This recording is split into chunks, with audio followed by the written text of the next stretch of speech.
Hi, I'm Charles Cadell and welcome to K12Press. This is going to be a quick online tutorial on basic buttons. I'm going to show you how to do buttons in two different ways, using the Divi Button module as well as using the Divi Text module to create buttons. Both can do the same thing. One's a little bit quicker than the other, but the other one has a lot more features or design elements that you can add, believe it or not. So we're going to go over here to the XYZ Academy demo site, and I'm just going to go to this one section here to where I have a button, the More Events button right here created. And if I want to edit an existing button that's on the page, I can click on this and you can go through and see that you have everything within the design under button. You can change the text color, button background, add a gradient, all that. But what I'm going to do is I'm going to start from the beginning. I'm actually going to start and just click this little gray plus sign to add a new module, and I'm going to click on button. So we're going to add a button here, and as you see, the default on this site here is it gives you a little white button with a little overlay, and you can see when you hover over it has a little icon that pops out there, has the outline. We're going to change that to look exactly like the More Events button, but then we're going to play with some features, and then we're going to recreate this in the text module, and I'll show you why we want to do that, or might want to do that at some point. So let's go ahead and just add our text, More Events. And then here under link, this is of course where you would put the button link URL if you're going to a page, a third-party page. By the way, if you're going to a third-party page, you probably want to make the target to where it opens up in a new window. But if you're navigating within your own site, of course, open up in the same window here. But if you're wanting to link to any documents, you can go to the media library and copy the URL from there and click and paste it here. But for this, we're just going to use a hashtag, which is a simple, just a little placeholder. And we're going to jump over to design now. And we're going to design this button out. And I have it over here on the side so you can see what changes are made as we're moving forward. And yes, we are going to use custom styles defined for this button. By the way, you can set up the default custom styles for any module and button, so when you create a new one, it has your default styles, but that's another tutorial. Alright, so we're going to just say, yeah, that's fine. We're going to use white for our button text color. That also automatically changes the border color. We're going to do a little bit different. We're going to add a gradient for this, and I'm going to show you why. So I'm going to pick a global color of this blue that we like to use here. So on this side, we're going to click a different blue. I'm going to go and kind of click this and then edit it to be a little bit lighter of a color. So I'm going to lighten this just a little bit. That's good for now. So you see over here, it kind of has the gradient that starts at that color or goes that color. If you want a harder contrast, you can actually move this down to where there's more of that color on the top and then just more of a shadow. But if you want a really hard line, you can move this a little bit closer. You see how that kind of gives it that two-tone, more embezzled look. At any rate, those are some things that you can play around with. The gradient stops, you can play around with whether you want it linear or radial to make it a circular or elliptical pattern. Gradient directions. All this is stuff that for majority of the buttons you're not going to mess with. And of course, you don't have to use a gradient. You can always use a solid color or an image for that matter. If you've created some images in Canva that you want to import, you can do that as well. But the next thing we're going to do is just go down here and say, you know what, we want to create a little bit of a button border, and we're going to have it to be a 3-pixel button border, and I want it to be white.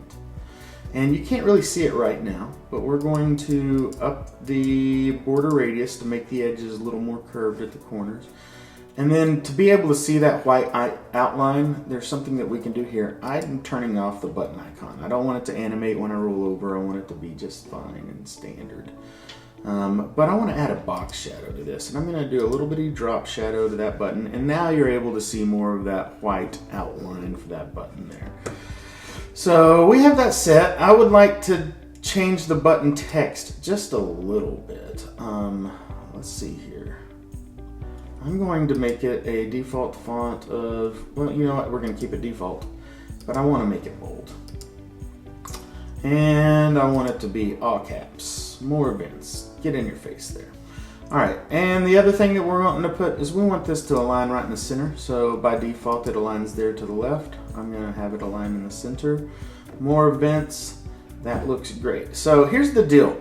It's really difficult to change the sizing of buttons when you're using the button module. Meaning, if I wanted this to be the full width of this section, it's difficult to do that, and the only way you can do that using the button module is with padding, but that makes it a little bit funky when it comes to the it being responsive when you're looking at it on a mobile device and so on and so forth. So I tend to stray away from that. However, you can go into the spacing settings here, and you can define padding that suits your needs here, and it's going on in relative to the text, to the content inside that button.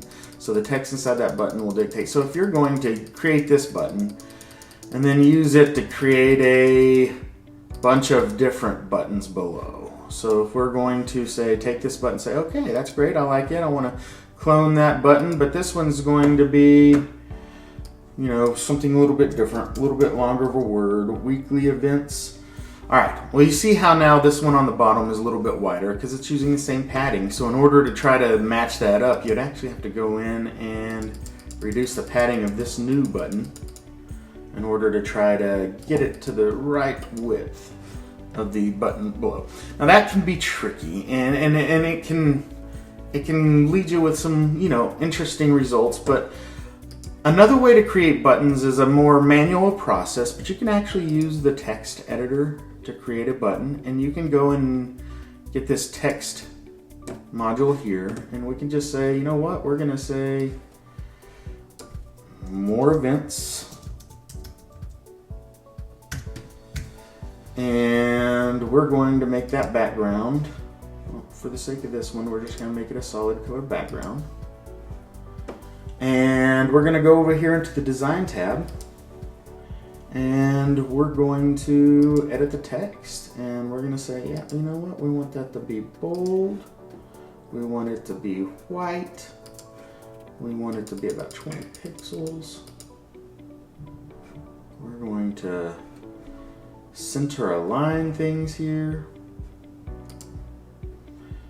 and we're going to start adding some padding. So we're going to give it some top padding.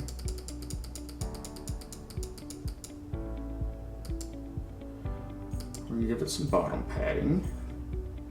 And you know what? We don't have to worry about left and right because it's by default doing 100% width. So if you did want to make a button that was 100% width of whatever container you have it in, you kind of have to use a text. Using a button module, you have to use that padding and try to space it out. Within this, it can be set as to what you want, and since I have it centered, we're good to go there. We can actually change the border to be very similar to what we have there. We can say, hey, we're going to do 8 pixels, just like we did for the radius of the borders on the other. We're going to say 3. And we want it to be white. And in order to see that, what do we have to add? We have to have a box shadow to be able to see that white. Okay, so there's that events now. Now, why would you want to do this? Well, of course, if you want to, and by the way, just to add your link here, works the same way. Just add a link in there as needed. But this works the same way, and you can define any of the hovering attributes. You can add icons if you wanted to add icons, but it's a good way if you wanted to make something a full width. This is just a basic way to set up these buttons. We're going to have tutorials to where you guys can go and see more advanced ways to be able to edit these buttons, but this gives you a button on how to create a button using the button module within Divi, as well as the text module within Divi to create a different set of buttons that you can do here. But when you have this set to where it's the full width, you don't have to worry about if you're going to clone and make these different buttons that have different amounts of characters in there for the text, because we can say monthly events. You know what, we're going to change the background on that to this green, orange. But you notice how, you know, it's full width, so you don't have to go in and then edit the padding for any of these. I hope this tutorial was a help to you guys. If you're working on a project for a school district or school campus website using WordPress, well, like and follow K12Press on YouTube. There's a wealth of information here. I thank you guys. Have a good day.